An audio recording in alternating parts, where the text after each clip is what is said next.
नमस्कार साथियों। पिछली बार मैंने एक विषय पे बात करी थी कि कामयाब होने के लिए किस तरह से हमारा जो एक एम होता है उसका तय होना ज़रूरी है।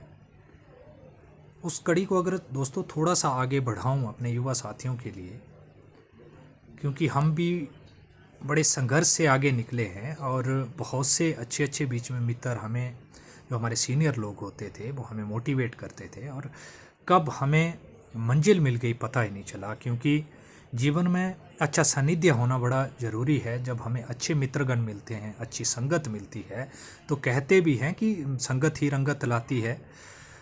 तो उस कड़ी को अगर आगे बढ़ाऊं कि हमने मान लीजिए अपना लक्ष्य निर्धारित कर लिया है, और एक एग्जाम्पल देकर मैं उसको समझाना चाहूँगा कि मान लीजिए हम कॉलेज में असिस्टेंट प्रोफेसर बनना चाहते हैं। 10th के बाद हमने तय कर लिया। अब असिस्टेंट प्रोफेसर हमें कॉलेज में बनना है, तो उसके बाद 10th के बाद हमें +2 करते हुए, ग्रेजुएशन करते हुए, पोस्ट ग्रेजुएशन करते हुए, नेट सेट निकालते हुए 10-12 साल लग जाएंगे। तो कहने का तात्पर्य है कि 10-15 साल के बाद हम जो है कॉलेज में असिस्टेंट प्रोफेसर के लिए एलिजिबल होंगे। अभी सिलेक्ट नहीं हुए, लेकिन जो हमने लक्ष्य रखा था उसके अब हम काबिल हो गए हैं।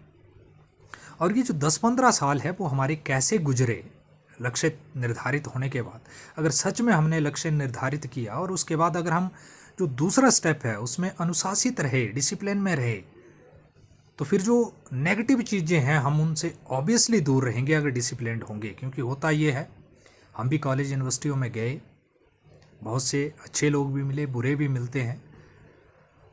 अब घर वालों का भी पहरा नहीं रहता। जो स्कूल की लाइफ होती है कि सुबह मॉर्निंग असेंबली, टीचरों का पूरा ध्यान रहता है कहाँ जा रहे हैं, क्लास नहीं बंक कर सकते। तो कॉलेज में थोड़ा इस तरह का छूट रहती है, लिटिल बिट। खैर अब नहीं है, लेकिन हमारे टाइम में थी। तो फिर वहाँ पे ये जो डिसिप्लिन है ये बड़ा एक इम्पॉर्टेंट रोल प्ले करता है। अगर हमने सच में ठान रखा है कि हमें पढ़ना है, तो फिर हमें नेगेटिव चीज़ें जो है वो डाइवर्ट नहीं करती है और हम उस लक्ष्य की ओर जो है एक डिसिप्लिन के सहारे जो निरंतर बढ़ते जाते हैं। क्योंकि कई लोग अगर घूमने गए तो घूमते रहेंगे, ब्याह शादियों में है तो उधर के ही होके रह जाएंगे, और इस तरह से बहुत से इवेंट्स जीवन में आते हैं। मान लो मिंजरें लगी हुई है तो कॉलेज किसने देखा, मिंजर के चक्कर काटेंगे। तो इस तरह से मैं एग्जांपल दे रहा हूँ। तो लक्ष्य निर्धारित होने के बाद जो है वो डिसिप्लिन का बड़ा रोल है। मैं यंगर को बताना चाहूँगा कि एक दृढ़ निश्चय होना चाहिए और ऐसी भूख होनी चाहिए कि आज मैं पढ़ा नहीं तो एक तरह से वो आपको चैन नहीं आना चाहिए। और जब ऐसा होगा, पढ़ाई के प्रति आप इतने ललायत होंगे तो ज़रूर सफल होंगे। नमस्कार, राधे राधे, जय श्री राम।